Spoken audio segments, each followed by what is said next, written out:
I'm Malissa Hyde, 30, and for weeks I had been planning our family's summer trip to Boise, Idaho. Every detail from the sleek rental house to the kayaking itinerary, I even paid $9,800 up front to make it perfect. But at the family dinner, my mom suddenly barked her voice, cutting through the clatter of plates. "Skip the family vacation. This place is no longer yours." Her words felt like a slap. I didn't argue. I smiled, pulled out my phone, and quietly canceled the payment. By the next morning, my phone was a war zone. 38 missed calls, dozens of texts, and a forwarded email from my dad. Urgent reservation canceled due to payment failure. I typed just one reply, no place left. They had no idea what was coming. If you were in my situation, what would you do? Leave a comment below. I'd really love to hear your answer. I'd always been the one holding it together. For years, I planned our family's summer getaway, and this time, it was Boise, Idaho. A modern rental house with floor-to-ceiling windows, a deck overlooking the Boise River, and enough space for everyone. I booked it all the house for $9,800 a van for group trips, even kaying sessions on the river. As a freelance graphic designer, I'd built a steady income, pulling in enough to cover not just my bills, but everyone else's too. My sister Angie leaned on me to pay her son Gavin's private school tuition, $6,000 a year. My brother Grant borrowed $10,000 to start a clothing store that tanked within months. My mom and dad relied on me for their utilities, phone plans, even their streaming subscriptions. I didn't mind at first. It felt good to help to be the dependable one. Every summer, I'd start planning in March. I'd scour rental sites, compare prices, and map out activities, kaying, hiking, barbecues by the river. This year, I'd spent weeks coordinating schedules, making sure Angie could bring Gavin that Grant and his girlfriend Myra had a room, and that Mom and Dad's dietary needs were covered. I even reserved a spot for a family photo session, thinking it would be a nice touch. I paid the deposits, confirmed bookings, and sent a detailed itinerary to the family group chat. Nobody replied with a thank you. Angie just asked if I could cover Gavin's new soccer gear, another $500. Grant texted, "Can you spot me $1,000 for my rent?" Mom sent a thumbs up emoji, nothing more. Dad didn't even open the message. It wasn't just the money. I was the one who kept the family connected. I'd call Angie to check on Gavin, nudge Grant to get his act together, remind Mom about her doctor's appointments. I'd organize birthday dinners, holiday gatherings, even small things like sending flowers when Dad had knee surgery. But the gratitude was non-existent. Angie would roll her eyes when I mentioned my freelance deadlines, saying, "You're always working, Melissa." Grant would laugh off his unpaid loans, promising to pay me back when his next venture hit big. Mom would hint I should contribute more since I was doing so well.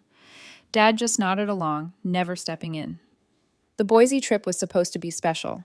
I'd spent hours picking a house with a game room for Gavin, a quiet porch for Mom and Dad, and a vibe that might actually make Grant show up on time.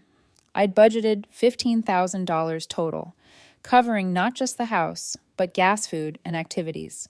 I didn't ask for a dime from anyone. Angie sent a message asking if I could book an extra kayak for Gavin's friend, another $100. Grant wanted a separate room for Myra, which meant upgrading the rental. Mom complained the drive to Boise was too long, so I offered to cover their gas. Nobody offered to chip in. The group chat was a graveyard of my efforts. I'd post updates, confirmation numbers, check-in details, even a link to the kayaking company. Silence. Once Angie replied, "Make sure the Wi-Fi is good for Gavin's iPad." Grant sent a meme about camping. Mom asked if I'd paid her water bill yet. I started noticing the pattern. I was the bank, the planner, the problem solver. But to them, I was just Melissa, the one who'd always figure it out. I was proud of my work, my ability to provide, but pride doesn't fill the void when nobody says thank you. Looking back, I should have seen the signs, the ignored messages, the casual demands, the way they'd talk over me at family dinners. I was the backbone, but to them, I was invisible until I wasn't. The dinner table was chaos. Plates clinked, ked. Gavin chattered about soccer, and Grant scrolled his phone, barely listening. I sat quietly picking at my food, hoping for a moment of connection. We were at Mom and Dad's house in Boise the night before our big family vacation. I'd spent months planning it, and tomorrow we'd head to the rental house by the river. But then Mom's voice sliced through the noise. "Skip the family vacation," she barked, her eyes locked on me. "This place is no longer yours." The room went silent. Angie smirked. Gavin froze, and Grant didn't even look up. Dad just stared at his plate. My chest tightened, like someone had punched the air out of me. I'd poured everything into this trip. My money, my time, my heart. And now this. I didn't respond. I couldn't. My throat burned, but I kept my face blank. Mom leaned back, folding her arms as if daring me to argue. Angie chimed in. "Yeah, Melissa, maybe it's time you let us handle things. Handle things."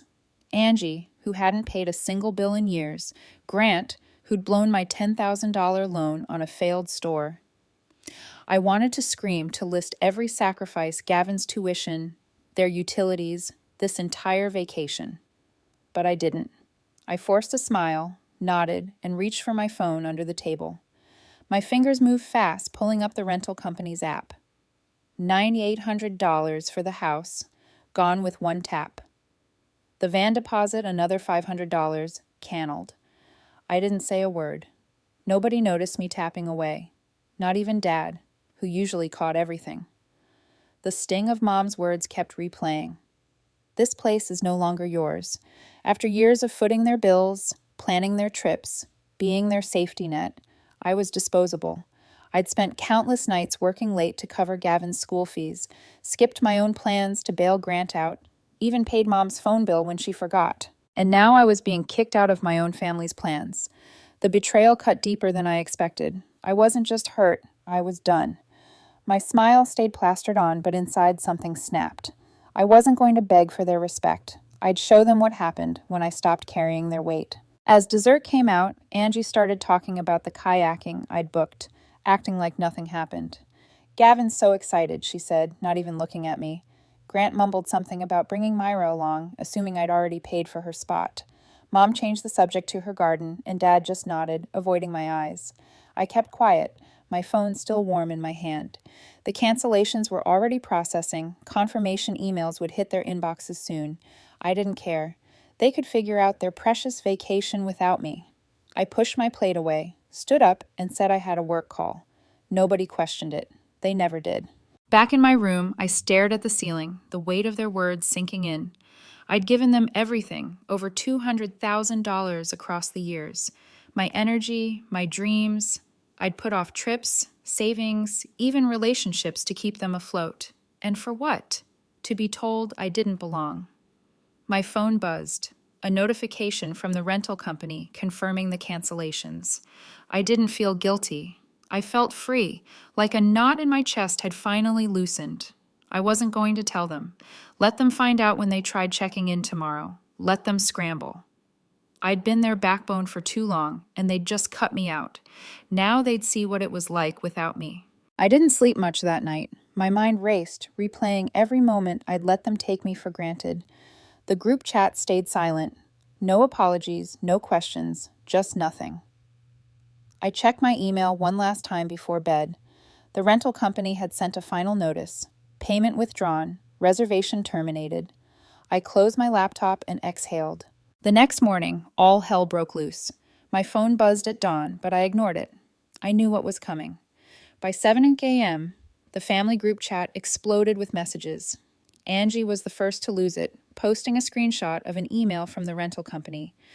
Reservation canceled due to payment failure. She typed in all caps, "Melissa, what did you do?" Grant followed, demanding, "Fix this." Dad sent a single question mark, and Mom just wrote, "Call me." I didn't reply. I sipped my coffee, watching their panic unfold from my apartment. They thought they could snap their fingers and I'd jump. Not this time. Angie didn't stop. She called the rental company, her voice shrill through the phone. I could hear her from Grant's speaker when he tried next. They begged to reinstate the booking, but the house was already gone, snapped up by another family. Angie offered her credit card, but it was declined.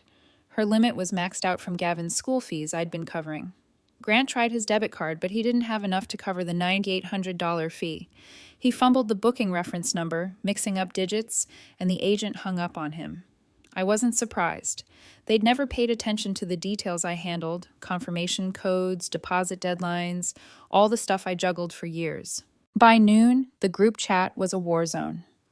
Angie sent a novel-length message calling me selfish, accusing me of sabotaging the vacation out of spite. "You've always been jealous of us," she wrote, as if I hadn't bankrolled her life. Grant chimed in. "This is low, Melissa. You know we were counting on this." Counting on me, he meant. Myra, who'd been silent, posted a vague, "This is getting out of hand," and I noticed she left the chat by evening. She was done with Grant's mess, and I couldn't blame her. Dad tried to play peacemaker, texting me privately, "Can we talk about this?" No apology, just his usual dodge. Mom sent another message. "You've embarrassed us." I almost laughed. Embarrassed them? They hadn't even packed their bags yet. I scrolled through their messages, each one dripping with entitlement. Angie demanded I call the company and fix my mistake. Grant threatened to drive to Boise anyway, as if he could charm his way into a fully booked house. Gavin, bless him, sent a sad emoji, probably confused about why his kayaking trip was off. I felt a pang for him, but even that faded fast. They'd assumed I'd cave like always. They didn't know I'd already checked out, emotionally, financially, all of it. Angie's next move was predictable. She called our cousins, spinning a story about how I'd ruined everything for no reason. I got a text from Aunt Linda asking if I was okay, saying Angie was upset about the cancellation. I didn't respond. Let Angie play the victim. I wasn't going to explain myself to anyone. Grant, meanwhile, was still trying to book the van I'd canceled. He called the rental agency, but without my payment info, they wouldn't budge. He even tried using my name, claiming he was authorized on my account. The agent shut him down cold. I knew because I'd called earlier to ensure my card was locked. By nightfall, their panic had turned to chaos. Angie posted in the group chat again, "You're tearing this family apart, Melissa." Tearing it apart? I'd been the one holding it together, and they'd thrown it in my face. Mom called twice, leaving voicemails I didn't listen to. Dad sent another text. "This isn't how we raised you." I stared at that one for a while. Raised me? They'd raised me to be their ATM, their planner, their fix-it person, and now they were shocked I'd stopped. Myra's absence was the final nail. Grant texted her privately, begging her to stay for the trip, but she wasn't having it. I saw her online status go offline for good. She'd blocked him. I didn't feel bad for him. He'd made his choices just like Angie and Mom had. They'd all assumed I'd carry them forever. Now they were learning what happened when I didn't. I wasn't done yet. I decided to draw the line. Sitting at my desk, I opened my banking app and started digging through years of transactions. The numbers hit me hard. Over $200,000 spent on my family. Gavin's private school tuition, $6,000 a year for 5 years. Grant's $10,000 loan for his failed clothing store. Mom and Dad's utilities, phone plans, even their streaming subscriptions, thousands more. Every vacation, every birthday gift, every emergency, they dumped on me. I drained my savings, skipped my own dreams, all to keep them afloat.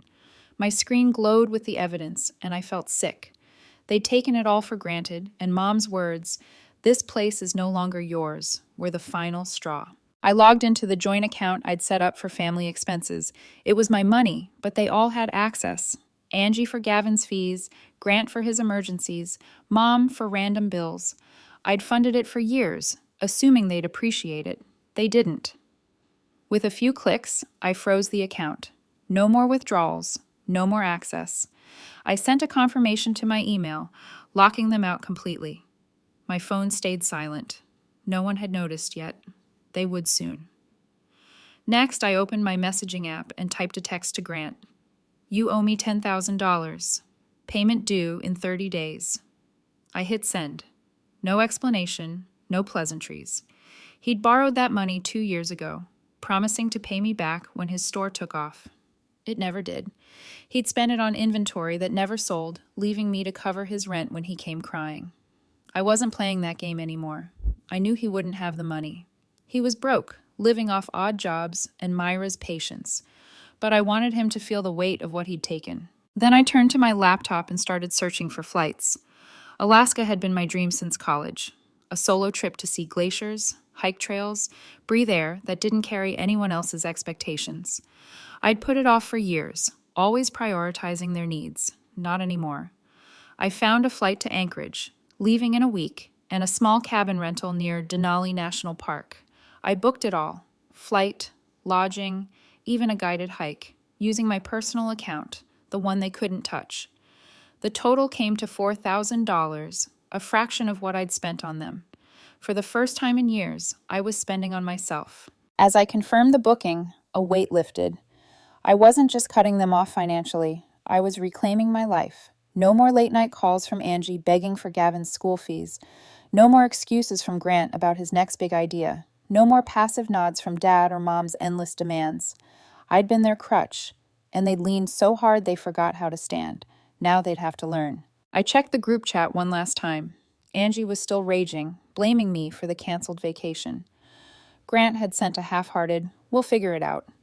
Mom and Dad hadn't weighed in since their voicemails. I didn't care. I muted the chat and turned off notifications. They could scream into the void all they wanted. I was done listening. My Alaska itinerary arrived in my inbox, complete with a confirmation code and a photo of the cabin. I smiled, imagining the quiet, the freedom. I'd be gone before they realized how much they'd lost. Grant texted back hours later, a pathetic, "Can we talk about this? I don't have that kind of money." I didn't reply. Let him sweat. Angie sent a private message accusing me of abandoning Gavin. I almost responded, but stopped. Gavin wasn't my responsibility. Angie was his mother, not me. I'd already paid for his school, his soccer gear, his iPad. Enough was enough. Mom and Dad stayed quiet, probably assuming I'd cave like always. They were wrong. By evening, I'd transferred my savings to a new account, one they'd never find. I set up alerts to monitor any attempts to access my old accounts. I wasn't just protecting my money. I was protecting my peace. Alaska was my reset, a chance to live for myself. Their world was crumbling, and I wasn't there to catch it. The family vacation was dead. No house, no van, no kayaking by the Boise River. Angie took it the hardest. She flooded Facebook with a public post, tagging me in a rant that spread like wildfire among our relatives. "Melissa ruined our family trip out of pure spite," she wrote, painting herself as the victim. "She's always been selfish, hoarding her money while we struggle." Selfish? I'd paid for Gavin's school, her groceries, her life. Her post got 20 likes, mostly from distant cousins who didn't know the truth. Comments piled up. How could she do this? And what's wrong with her? I saw it all but didn't respond. Let them believe her lies. I was packing for Alaska. Grant, meanwhile, was desperate. He tried logging into the old joint account I'd frozen, using passwords he'd seen me enter years ago. I got an alert. Failed login attempt, then another. He even tried my email, thinking he could access the rental company's confirmation. No luck. I'd changed every password, added two-factor authentication, and locked him out for good. He sent me a frantic text. "Why is the account frozen? I need to fix this." I ignored it. He wasn't fixing anything. He was just chasing my money like always. Carl stepped in next, playing the disappointed father. His text hit my phone late that night. "Melissa, this isn't you? You're hurting everyone." No sorry. No acknowledgement of Mom's words, or their years of taking me for granted. Just blame, wrapped in his usual calm tone. I stared at the message, my thumb hovering over the reply button. Part of me wanted to unload, list every dollar, every sacrifice, every time they dismissed me. But I didn't. I archived his text and turned my phone face down. Carl didn't get to guilt me anymore. None of them did.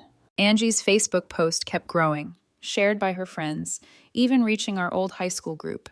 She added details, claiming I'd stolen the vacation money and left Gavin crying. I hadn't stolen anything. It was my money. But the lies stung, especially when relatives started messaging me. Aunt Linda wrote, "Is this true? Angie's devastated." Uncle Rob sent, "You should call your sister." I didn't reply. Their opinions didn't matter. I was done explaining myself to people who'd never bothered to ask my side. Grant's next move was bolder. He called my bank pretending to be me, using my name and old address. The agent flagged it immediately. My security questions were ones he'd never guess. I got a call from the fraud department confirming they'd blocked him. I wasn't even mad, just tired.